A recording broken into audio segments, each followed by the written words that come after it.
Et souvent, quand on a un bébé, on va investir peut-être dans un lit, dans une table allongée. Et le seconde main, c'est vertueux aussi pour la qualité de l'air. Quels meubles, quelle peinture choisir pour la chambre du bébé? Faut-il un biberon en plastique ou en verre, ou encore faut-il privilégier le bio pour l'alimentation?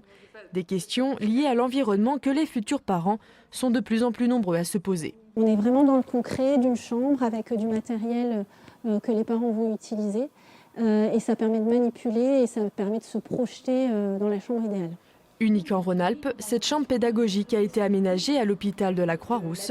Son objectif, renseigner, mais aussi rassurer les futurs parents. On a déjà un tas d'informations à penser, mais ça a mis en éveil d'autres interrogations et d'autres préoccupations qu'on aura pour l'arrivée de bébé, quoi. Quand c'est pensé pour nous, avec quelqu'un qui prend le temps de nous expliquer, c'est impossible de ne pas en profiter, quoi. C'est vraiment une très très bonne initiative. Qu'ils soient dans l'air, dans l'alimentation ou dans les cosmétiques, les polluants comme les perturbateurs endocriniens touchent particulièrement les nouveau-nés, d'où l'importance de les limiter au maximum.